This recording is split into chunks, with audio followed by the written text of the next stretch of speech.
Staff selection கமிஷன்ல 2025 selection போஸ்ட்ல கேட்ட ஒரு 8 கொஸ்டின் பேப்பர்ஸ்ல இருந்து ஆவரேஜ் கொஸ்டின்ஸ் எடுத்திருக்கேன். அதை தான் நம்ம இந்த வீடியோல பார்க்க போறோம். ஸோ ஃபர்ஸ்ட் கொஸ்டின், ஃபர்ஸ்ட் ஆவரேஜ்க்கான ஃபார்முலா. ஆவரேஜ்க்கான ஃபார்முலா என்ன அப்படின்னா sum of all observation, sum of all observation divided by number of data அப்படின்றது தான் ஆவரேஜ் அப்படின்றதோட ஜெனரல் ஃபார்முலா. ஸோ நம்ம இங்க ரொம்ப லென்த்தியான இந்த ஃபார்முலாவை அப்படியே யூஸ் பண்ண மாட்டோம். சம் வந்து எஸ்ன்னு யூஸ் பண்ண போறோம். ஏன்னா இது நமக்கு காம்படிட்டிவ் எக்ஸாம்ஸ்ல டைம் கன்சியூமிங், வேகமா சம் போடணும். பட் இதுதான் நம்மளோட பேசிக்கான ஃபார்முலா. இப்போ கொஸ்டினுக்கு போயிடுவோம். கொஸ்டின்ல என்ன கேட்டிருக்காங்க, the average monthly salary of 19 employees and 1 manager. So number of observation வந்து 19 + 1 அண்ட் இங்க என்ன கொடுத்துருக்காங்க, ஆவரேஜ் வந்து 6000 அவங்களே கொடுத்துட்டாங்க. மேலே நான் சம்னு எழுதிக்கிறேன். ஸோ இப்போ சம் ஈக்குவல் டு 6000 × 20 அப்படின்றது 1,20,000. If the manager earns 16,000, what is the average salary of the employee? So எம்ப்ளாய்க்கு மட்டும் இப்போ ஆவரேஜ் எடுக்க சொல்றாங்க. ஃபர்ஸ்ட் பார்த்ததுல எம்ப்ளாயி இருக்காங்க, மேனேஜர் இருக்காங்க. அப்போ நான் மேனேஜரோட சேலரி என்ன பண்ணணும், இங்கிருந்து ரிமூவ் பண்ணணும். விச் இஸ் 16,000 இங்கேருந்து ரிமூவ் பண்றேன். அப்போ 1,04,000 வரும். இப்போ இந்த 1,04,000 தான் என்னது, எம்ப்ளாயீஸோட சேலரி. ஸோ எம்ப்ளாயீஸோட ஆவரேஜ் கண்டுபிடிக்கணும்னா 1,04,000 டிவைடட் பை 19 எம்ப்ளாயீஸ்க்கு இதை நம்ம டிவைட் பண்ணிக்கிறோம். ஓகே, இது 5 டைம்ஸ் கொடுக்கும்போது 95 அண்ட் 90, 4 டைம்ஸ் கொடுக்கும்போது 36, 76. இது இப்படியே போகும். இங்க நமக்கு பார்க்கும்போதே தெரியுது 54ன்னு 2 நம்பர் வந்த உடனே 5473 அப்படின்னு நம்ம எடுத்துக்கலாம். Next question, the average score of a player in 12 innings is 35. So 12 இன்னிங்ஸோட value வந்து 35. இங்க சம் இதை நான் மல்டிப்ளை பண்ணிக்கிறேன். ஸோ 35 and 12 மல்டிப்ளை பண்ணா 735. ஸோ 0 2 4 420 வருது. ஸோ ஃபர்ஸ்ட் 12 இன்னிங்ஸ்க்கான வேல்யூ 420, மொத்த சம் வந்து 420. How many runs must he score in the 13th inning to raise his average to 37? So 13th இன்னிங்ல அவங்க விளையாடின அப்புறம் அவங்க ஆவரேஜ் 37க்கு மாறணும். ஸோ இது நெக்ஸ்ட் பார்ட். இங்க 13th இன்னிங்ஸ்னு எடுக்கிறேன். இப்போ என்னோட ஆவரேஜ் என்னவா இருக்கணும்னா 37 இருக்கணும். ஸோ 37 × 13 மல்டிப்ளை பண்ணா 21 911 73. So it's 18481. அப்போ இந்த 13th இன்னிங்ஸ்க்குல அவங்க எவ்வளவு எடுத்திருக்கணும், 12th இன்னிங்ஸ் வரைக்கும் 420 எடுத்திருக்காங்க. 13th இன்னிங்ல 481 எடுத்திருக்கணும். அப்ப இதை சப்ட்ராக்ட் பண்ணா நமக்கு வேல்யூ கிடைச்சிடும். 481 மைனஸ் 420. ஸோ ஒரு இன்னிங்ஸ்ல அவங்க 61 ரன்ஸ் எடுத்திருக்கணும். ஆன்சர் 61.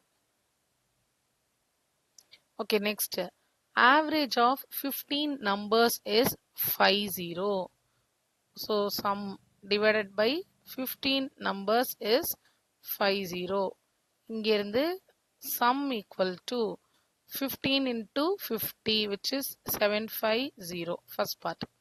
அடுத்தது average of 8 numbers is 48. இங்க அது நமக்கு புரியறதுக்காக sum of 8 divided by 8 equal to 48. So இங்க sum of 8 எவ்வளோ இருக்கு, 8 × 8 64, 8 × 4 32 plus 6 38, 384. Average of last 8 numbers. So அடுத்த ஒரு 8 நம்பர் கொடுத்துருக்காங்க. So sum of next 8. இது first 8, இது last 8. இதுவும் 8 தான். ஸோ by 8 அதோட value 53. So sum of last 8 multiply பண்ணா இந்த 8 53 multiply பண்ணா 24 40 42. இங்க மொத்தமே 15 நம்பர்ஸ் கொடுத்துட்டாங்களா. ஸோ மொத்தமே 15 நம்பர் தான், 1ல இருந்து 15. ஸோ இங்கேயும் 8 கவர், இந்த 8ன்றது இதுலயும் கவர் பண்ணிக்கிறாங்க, இதுலயும் கவர் பண்ணிக்கிறாங்க. அப்ப 2 டைம்ஸும் அந்த 8th நம்பரை கவர் பண்றாங்க. இங்க கொஸ்டின் என்ன அப்படின்னா இந்த 8th நம்பர் என்னன்றது தான் நம்மளோட கொஸ்டின். ஸோ அதை எப்படி நம்ம கண்டுபிடிக்கலாம்? இது ரெண்டையும் ஆட் பண்ணா எனக்கு எவ்வளவு கிடைக்கும்னா 16 நம்பர்ஸ் கிடைச்சிரும். இது ரெண்டையும் ஆட் பண்ணா. ஸோ 8 0 808 அப்படின்னு வருது.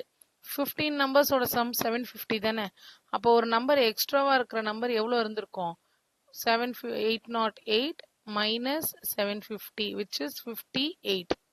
So 58ன்றது தான் அந்த 8th number. Next. So the average of 12 numbers is 50. Same kind of question. Average of 12 numbers equal to 50. இந்த 12 and 50 multiply பண்ணா sum equal to 600 வரும்.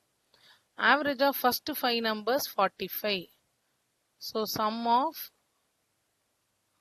first 5 divided by அது 5 numbers. So 45. 45 ஓட multiply பண்ணா sum of first 5 numbers equal to இது ரெண்டையும் multiply பண்றோம் 25 22 225 வருது. Next average of last 4 numbers. So sum of last 4 numbers 4 numbers equal to 55. So sum of last 4 equal to 4 into 55 multiply பண்ணா 110 வரும். இப்போ நம்ம 12 நம்பர்ஸ்ல இங்க நமக்கு எடுத்துக்கிறோம். இந்த 12 நம்பர்ஸ்ல first 5 1 2 3 4 5 இந்த 5க்கான வேல்யூ 225. அடுத்தது லாஸ்ட் 4 இந்த 4க்கான வேல்யூ 110 நமக்கு தெரிஞ்சிருச்சு. சாரி 110 இல்ல இது 220.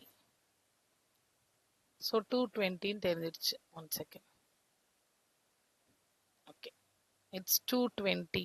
இங்க 5 நம்பர்ஸ் எடுத்துக்கிட்டோம். இங்க 4 நம்பர்ஸ். மொத்தம் 9 நம்பர்ஸ் தான். அப்ப ரிமைனிங் 3 நம்பர்ஸ் இருக்கு இங்க. அந்த 3 நம்பர்ஸ்க்கான ஆவரேஜ் தான் என்னன்னு கேக்குறாங்க.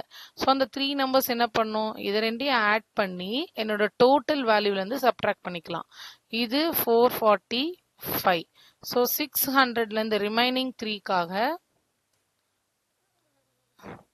நான் என்ன பண்றேன் 600ல இருந்து 445 நம்ம சப்ட்ராக்ட் பண்றோம். 445 சப்ட்ராக்ட் பண்ணா 155 வரும். இந்த 155ன்றது சம், நமக்கு தேவை ஆவரேஜ்.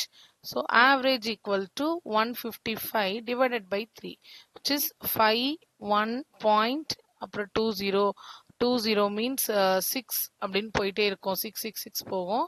51.66. Okay, next question.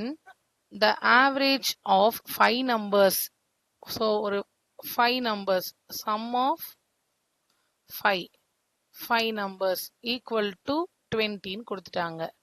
அப்ப இந்த sum of 5ன்றது இங்க என்னது 100. Next என்ன கொடுத்திருக்காங்க? If one number which is 20 is removed. So 20 is removed. அப்படின்னா 100ல இருந்து 20 சப்ட்ராக்ட் பண்றோம். இப்ப நம்ம கிட்ட இருக்கிறது 80. What is the average of remaining 4 numbers? ஒரு நம்பர் தானே போயிருக்கு. ஸோ ஆவரேஜ் எப்படி பார்ப்போம்? ரிமைனிங் இருக்கிற சம் டிவைடட் பை 4 நம்பர்ஸ்க்கு. அகைன் அது ஒரு 20. So answer 20. Okay. the average age இது வரைக்கும் பார்த்த சம்ஸ் எல்லாமே ஆல்மோஸ்ட் ரிப்பீட்டடா ஒரே மாதிரி தான் வந்திருக்கு. இது மட்டும் தான் கொஞ்சம் வந்து ஸ்லைட்டா ஒரு வேரியேஷன் இருக்கு. Average age of a group of 10 people increases by 1.5 years when a person aged 25 is replaced by a new person. So ஒரு பர்சன் 25 இயர்ஸ் இருக்கிற ஒரு பர்சனை ரீப்ளேஸ் பண்ணிட்டு ஒரு புது பர்சன் ஆட் ஆன உடனே இப்போ என்னோட அந்த மொத்த குரூப்போட ஆவரேஜ் என்னவா மாறுது? 1.5 இயர்ஸ் இன்க்ரீஸ் ஆகுது அப்படின்னு கொடுத்துருக்காங்க. ஸோ ஃபர்ஸ்ட் நம்ம ஆவரேஜ் என்னன்னு எடுப்போம்? சம் டிவைடட் பை எத்தனை பேர் 10. இதுக்கான ஆவரேஜ் நமக்கு தெரியாது. So which is equal to average. இப்போ என்ன சொல்லியிருக்காங்க? இந்த 10 பீப்புளோட ஆவரேஜ் வந்து இப்போ 1.5 இயர்ஸ் இன்க்ரீஸ் ஆயிருக்கு. ஸோ இதுதான் நம்மளோட ஆவரேஜ். ஸோ ஆவரேஜ்ல இருந்து இன்க்ரீஸ் ஆயிருக்கு. ஸோ இந்த S/10ன்றது ஆவரேஜ். 1.5 இயர்ஸ் இன்க்ரீஸ் ஆயிருக்கு. எப்போ இன்க்ரீஸ் ஆயிருக்கு? அதே சம்மு அதே 10 பேரு ஒரு 25 இயர்ஸ் ஓல்ட சப்ட்ராக்ட் பண்ணிட்டு ஒரு புது பர்சன் ஆட் ஆகுறாங்க. ஸோ இது இப்படி ரிவர்ஸ்ல பாருங்க. இந்த இந்த கண்டிஷனை பாருங்க. எஸ்ன்றது சம், அந்த 10 மெம்பர்ஸோட சம். 25 இயர்ஸ் ஓல்ட சப்ட்ராக்ட் பண்றோம். பிளஸ் ஒரு நியூ பர்சன் ஆட் ஆகுறாங்க. 25 இயர்ஸ் ரீப்ளேஸ் ஆகுறாங்க. விச் இஸ் ஈக்குவல் டு என்ன இன்க்ரீஸ் ஆயிருக்கு? 1.5 இயர்ஸ் வந்து ஆவரேஜ், பழைய ஆவரேஜ்ல இருந்து இன்க்ரீஸ் ஆயிருக்கு. பழைய ஆவரேஜ் என்னது? S/10. இதை நம்ம எப்படி சிம்பிளிஃபை பண்ணணும்? S minus 25 plus X by 10 equal to S plus 15 by 10.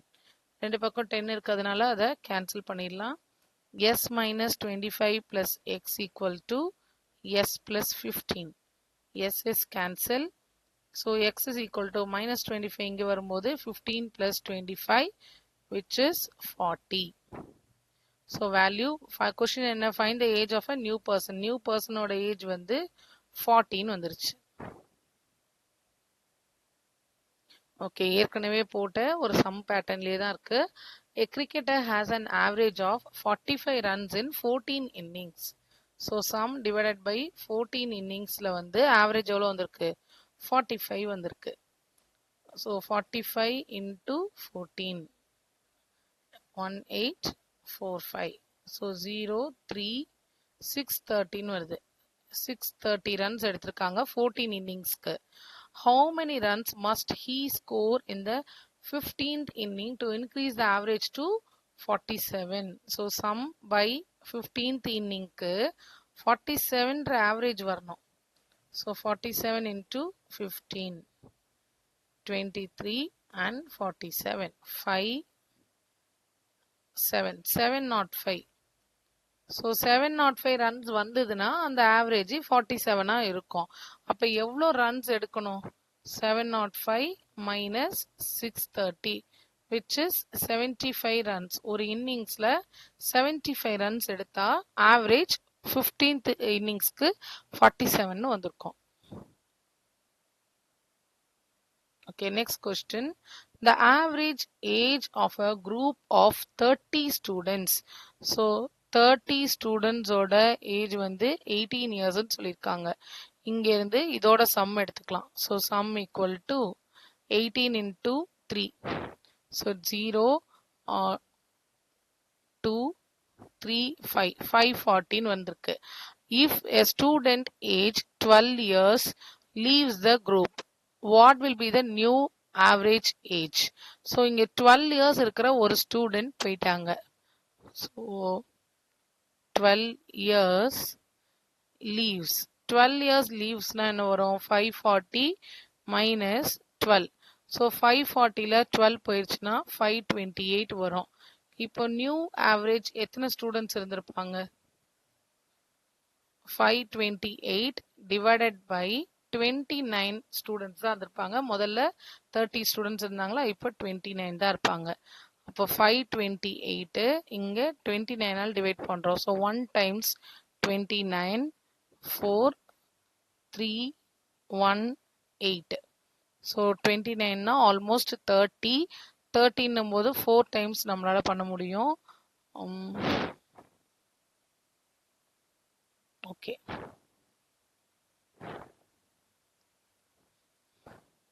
4 2 போச்சுன்னா 238. I'm sorry, it is 238. 238 means நம்ம 8ல ட்ரை பண்ணி பார்க்கலாம். ஸோ 8 ட்ரை பண்ணா ஏன்னா இங்க ஆன்சர்ஸ் பாருங்க ஆல்மோஸ்ட் 18.21, 18.45 ரெண்டு இருக்கு. ஸோ நான் இப்போ 8ல ட்ரை பண்றேன். 8 into 9 72, 8 into 2 16, 16 plus 7 அப்படின்றது 23, 238, 232, அப்போ 16 வருது. பாயிண்ட் 1 டைம்ஸ், சாரி நம்மளால 2 டைம்ஸ் போட முடியும். 2 times 58, திருப்பி 20 வந்திருக்கும். So answer 18.21. Okay, last question.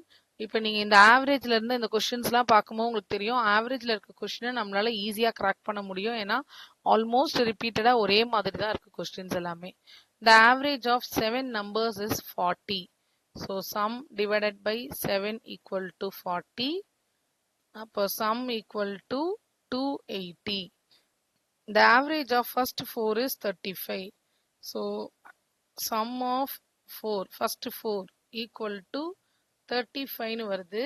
So sum of first 4 equal to 4 into 35 multiply பண்ணா 140. What is the fourth number? Okay, last 4 கொடுத்துட்டாங்க. First 4, last 4. Sum of last 4. Last 4 ஓடது வந்து it is 45. So sum of last 4 equal to 4 into 45 which is 180. இதை add பண்ணா எனக்கு 320 ன்னு வருது. ஆக்சுவலான value வந்து 280. ஆனா நமக்கு கிடைச்சிருக்கிறது 320. ஸோ எக்ஸஸா எவ்வளோ இருக்கு அப்படின்னா 320 மைனஸ் 280. இங்க இருந்து நமக்கு எக்ஸஸ் வேல்யூ 40. அப்ப அந்த value what is a fourth number? அந்த ஃபோர்த் நம்பர் என்னவா இருந்திருக்கணும்? 40-ஆ இருந்திருக்கணும்.